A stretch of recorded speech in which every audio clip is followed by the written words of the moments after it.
शाहरुख खान को नहीं आसला बड़ खबर। शूटिंग सेट रे अभिनेता होइछंती आहत।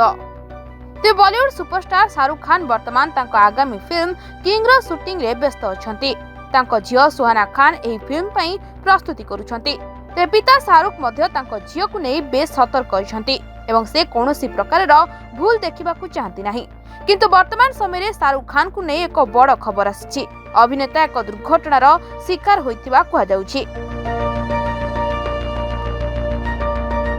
मुंबई रे फिल्म किंग रो एक एक्शन सीन शूटिंग समय रे शाहरुख खान आहत हेबा एवं चिकित्सा पाई तांको टीम सहित अमेरिका चली जिबा खबर आसुछि।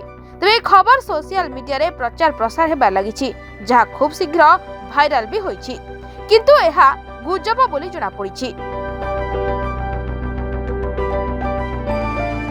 तबे Shahrukh Khan king shooting set रे कोनोसी आघात लागि नाही, बरं पूर्वरु तांको कांधरे लागिथिबा आघातर चेकअप पई से अमेरिका जाइछंती बोली जणा पड़िछि।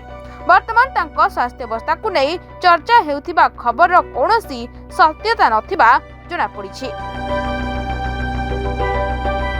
गत 30 वर्ष मध्य शाहरुख खान तांको फिल्म पई बहु कठिन परिश्रम करिछंती एवं से सेट रे अनेक थर आहत भी होइछंती।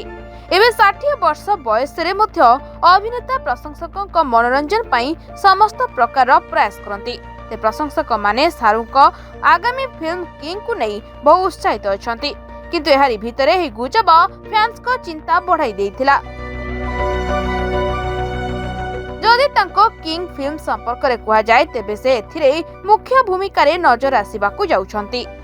एही फिल्म रे प्रथम करी से तांको झियो सुहाना खान को सह स्क्रीन शेयर करुथिबा देखिबा को पाइबे दर्शक।